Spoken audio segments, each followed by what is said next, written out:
লিখি দিছো চবতে তোমাৰ নাম এনে পাগল প্ৰেমৰ কাষলৈ আহিবলৈ কলিজা লাগিব কলিজা আৰু তুমি মোৰ আমন্ত্ৰণ ৰক্ষা কৰি প্ৰমাণ কৰি দিলা যে কলিজা এটা তোমাৰো আছে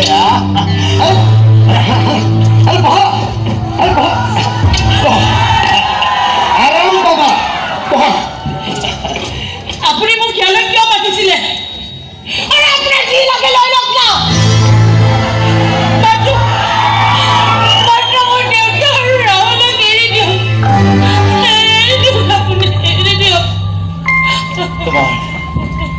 তোমাৰ আদৰ লাগে তোমাৰ মৰম লাগে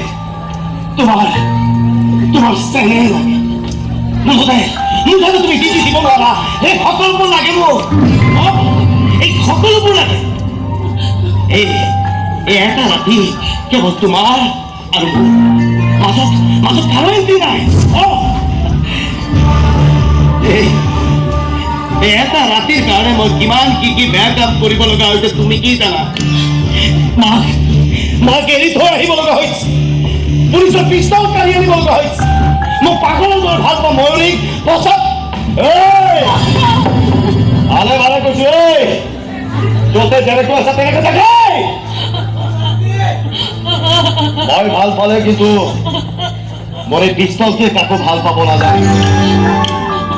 তাক সেইটো দি গ'লে বুজি জানি ময়ো কাকো ভাল পাব খোজা নাছিল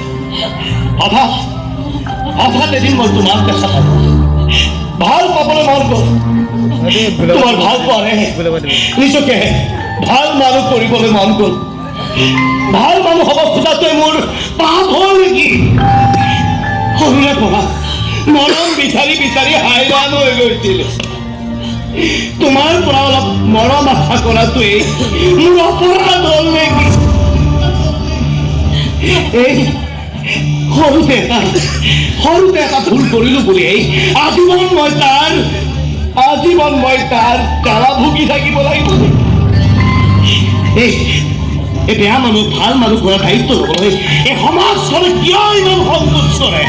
কিয় ইমান লাজ কৰে তোমালোক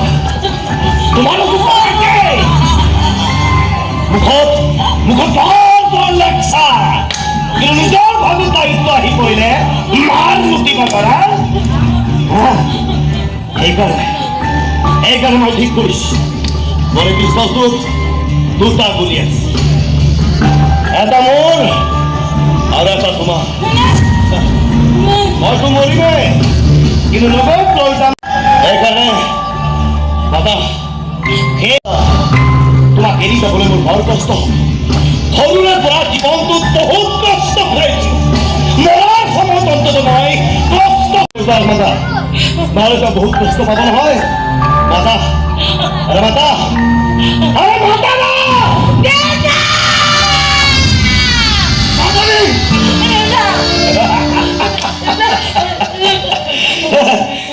আহিব বুলি জানোৱেই সেইকাৰণে দুৱাৰখন খোলা ৰাখিছিলো তোৰ এই পিষ্টলটো কিমান গুলি আছে মোৰ বুকুত পঢ়াইছে কিন্তু মাজতে যাব লাগে মই হাজিৰ কৰিছো মাজতে যাব লাগে আপোনাক মাৰিব খুজিলে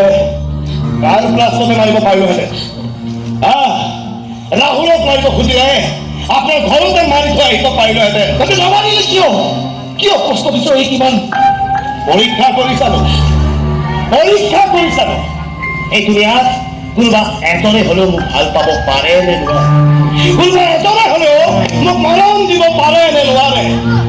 এনচাৰটো যদি ইয়েছ হ'লহেঁতেন হয়তো মই আৰু দুদিনমান জীয়াই থাকিলোহেঁতেন কিন্তু এই নিজাম ৰাতি হোটেলৰ কোঠা মোক অকলে পায়ো কোনেও যিহেতু মোক মৰম কৰিব নাজানে ওলোটাকো মই ভয়হে খাই থাকিল তাৰ মানেটো হ'ল এই দুনিয়াত মোৰ কোনো দৰকাৰ নাই তেতিয়া এই দুনিয়াত মই থাকি কি লাভ নিজৰ এখন দুনিয়া বাছি ল'লে হ'ল য'ত থাকিব কেৱল তৃষ্ণা আৰু তৃষ্ণা নহয় নহ'লে চালানি কৰি যাম লাভা অজিতাপ বেয়াফিক লগত লৈ যায় সুন্দৰ সুযোগ সোমাই এৰি দিব নোৱাৰো আপুনি মোক চুপ কৰক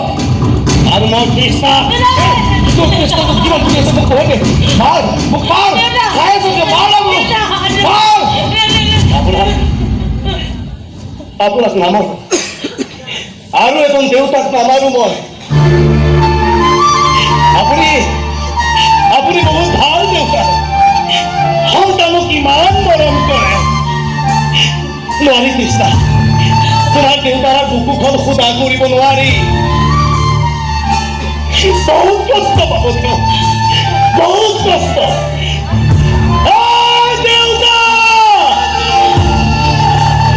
দেউতাক মোৰ এনেকুৱা হ'ব লাগে বুজিব তেতিয়া মোৰ দৰে পাখণ্ড কুলাংগাৰৰ জন্ম নহয় এই দুনিয়াত প্ৰেম মৰম বিচাৰি বিচাৰি হাহাকাৰ কৰি ফুৰা এটা পাগলৰ জন্ম নহয় এই দুনিয়াত বহু কথা বুজাব আছে বহু কথাই বুজাব নিজৰ কলিয়াখলৈ গৈ নহয় তাৰ পাছত বুজা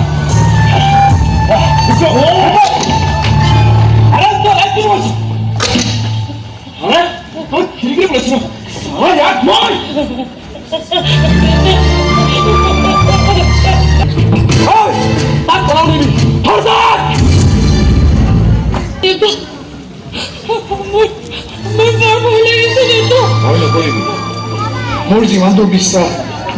সিহঁত কেতিয়াও তোৰ ওচৰলৈ ঘূৰি নাহে আৰু আহিলেও তোক ঢুকি নাপায় অহা সপ্তাহতে তোক আৰু ৰাহুলক মই হাইদৰাবাদলৈ পঠোৱাৰ কথা ভাবিছোঁ গতিকে তই একো চিন্তা নকৰিবি মই আৰু একো ভাবি নাথাকোঁ এতিয়া তই মাত্ৰ কইনা হ'বলৈ সাজু হ অহা সপ্তাহত তোৰ বিয়া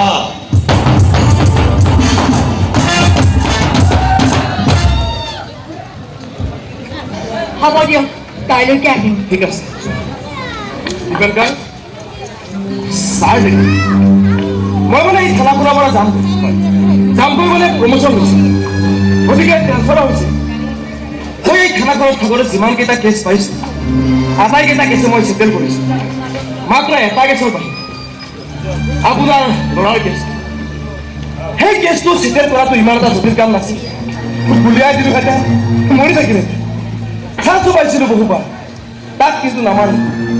শেষ মুহূৰ্তলৈকে আশা কৰি থাকিলোঁ সি ভাল হ'ব সৎ পথলৈ আহিব কিন্তু এনেকৈ যে এদিন হেৰাই থাকিব সেয়া সপোনতো হোৱা নাছিল আজি দুবছৰে তাৰ কোনো নাম নিচান বিচাৰে পোৱা ক'ত বা আছে কি বা কৰিছে কি কৰিব আৰু বলিয়ালি কৰাৰ বাহিৰে কি কৰিব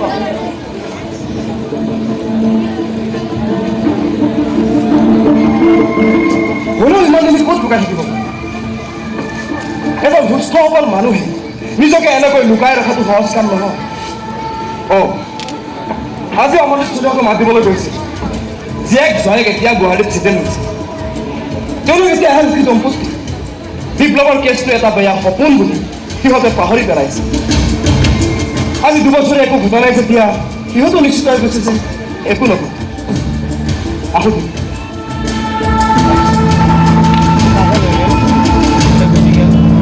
সেইটো দাদাগিৰি লাগে দেখালে আৰু মানুহ যেতিয়া ভাল নাপায় সমাজত সেইটো মেছেজটো দেখালে নামালে আৰু মই কি দিছিলোঁ সকলোৱে পাহৰি কিন্তু নিজৰ মাকেতো পাহৰিব নোৱাৰে যেনেকৈ মই পাহৰা নাই মোৰ ছোৱালীজনী আৰু তাইতো নিজেই গুচি গৈছে সমাজৰ বদনামৰ পৰা তাই পলাই গৈছে তাই হয়তো ক'ৰবাত নিজকে চেটেল কৰিছে কিন্তু বিপ্লৱ সি বা ক'ত আছে কি কৰিছে তুমি বিপ্লৱৰ কথা এবাৰো নুলিয়ালা যে কিয় উলিয়াব লাগে কি কৰিম তাৰ কথা উলিয়াই ভগৱানৰ ওচৰত কি বুলি প্ৰাৰ্থনা জনাম সি ভালে থাকক বুলিতো মই প্ৰাৰ্থনা কৰিব নোৱাৰো সি ভালে থাকিলে বা আনৰ কিমান অপকাৰ কৰে সি মৰি যাওক বুলিওতো মই প্ৰাৰ্থনা কৰিব নোৱাৰো মা যে তাকো সি এনেকৈয়ে লুকায়ে থাকক হেৰাই থাকক কিবা ক'ত আছে কেনেকৈ আছে কি কৰি আছে কি কৰিব আৰু তাৰ দৰে এটা বলিয়া প্ৰেমিকে বলিয়ানি কৰাৰ বাহিৰে আৰু কিয়ে বা কৰিব পাৰে মোৰ কিন্তু মোৰ ছোৱালীজনীয়ে বৰ মনত পৰে জানানে মোৰ কিন্তু অলপ মনত নপৰে কিয় কিয় মনত পৰিব লাগে কি কৰিম তালৈ মনত পেলাই সেইটো কাৰো ভাল পুতেক হ'ব নোৱাৰিলে, কাৰো ভাল বন্ধু হ'ব নোৱাৰিলে, মদে মাত্ৰ আনকি ভাল প্ৰেমিকো হ'ব নোৱাৰিলে। কেৱল পাগলামি কৰিবলৈ শিকিলে, কেৱল পাগলামি কৰিবলৈ শিকিলে। নাই নাই নাই নাই ককাইদেউ, তাৰ কথা উলিয়াই নাথাকিব। তাৰ কথা উলিয়ালে মোৰ খং উঠে, দুখ লাগে, নিজে মাৰিব গ'লে কষ্ট হয়।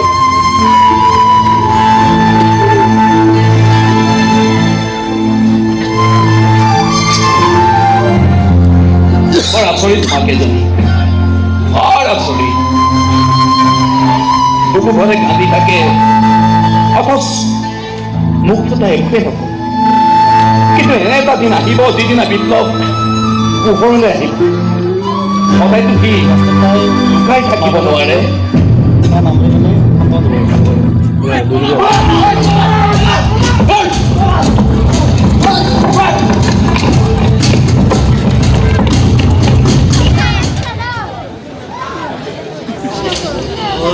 ৰক্ষা অৱগতে তোমাৰ শ্বপিং হৈ গ'ল। মই ভাবিছো তুমি গোটেই মনটো খালী কৰি পেলাবা নেকি। হ'ব দিয়া, ইমান বেয়া পাইছা যদি আমাৰ বিয়া হোৱা 2-3 বছৰ হৈ গ'ল। এই 2-3 বছৰ আমাৰ কিজানি 2-3খনমান সংসাৰ হৈ গ'ল। ঠিক আছে, নেক্সট টাইম মোৰ লগত শ্বপিং কৰিব নাহিবা, মই অকলে আহিম। ৱাহ, অভিমান অভিমান কৰি আহিছে তোমাক, বৰ ধুনীয়া দেখিছে। এইবোৰ কথা তোমাৰ মুখত শোভা নাপায়, পাগল প্ৰেমিকৰ মুখতে শোভা পায়। হয়তো তোমাৰ কাৰণে পাগল প্ৰেমিক হ'ব বিচাৰে। পলা পলা পলা পলা, কি হৈছে?